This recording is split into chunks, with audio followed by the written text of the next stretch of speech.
months lang sa isang taon bawat opisyal na impeachable. Tama. At ano po ang ginawa dito ni Speaker Romualdez? 4 na complaint po ang pinagpa-file sa isang taon. Hindi lamang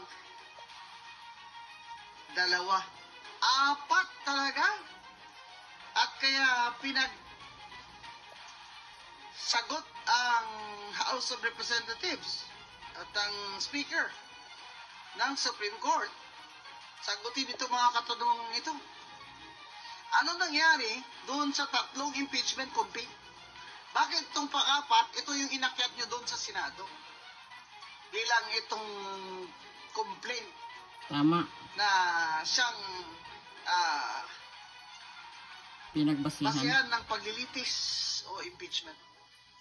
Nasaan ang 3? Ano nangyari sa 3? Correct.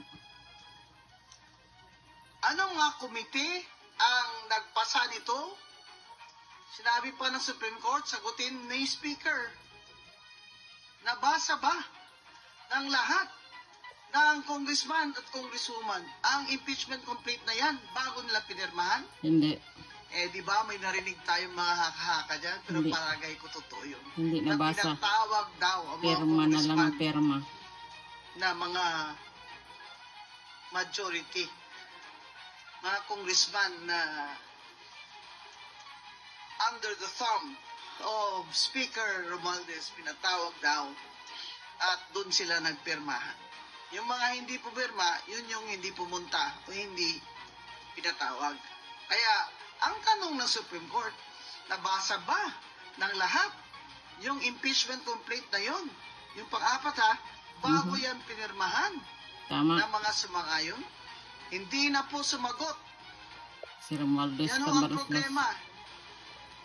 Kung ang ating House of Representatives ay sinasabi niyang siya, ang Speaker, ay hindi po niya sasagutin ang Supreme Court. Abay, kayo ka lang makakita ng sabi democratic na bansa na ang House of Representatives ay ayaw sumagot sa Supreme Court. Tama. Sa Amerika na. Pag pinapasagot ng Supreme Court, sasagot talaga. Lahat ng mga opisyalis ng gobyerno. Ito, talagang saksakan na talaga ang kapangyarihan ni Speaker Romualdez sa ilalim ng administrasyon ng kanyang pinsan, ni President BBM. Ito ay isang dagok na naman, hindi lamang dagok ito. Saksak ito sa dibdib ni BBM. Sobra pa. Ang ginawa ng pinsan niyang Speaker of the House. Sa pagmamadali nilang talagang tanggalin si VP Sara para wala na siyang kalaban sa 2028, ay lahat ginawa nilang basta mapadali lang. Tama. Kaya, ngayon, sasabihin pa ba niya, the Speaker, na hindi siya sang-ayon at hindi sila papayag?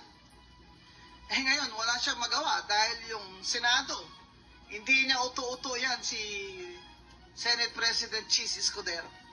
Tama.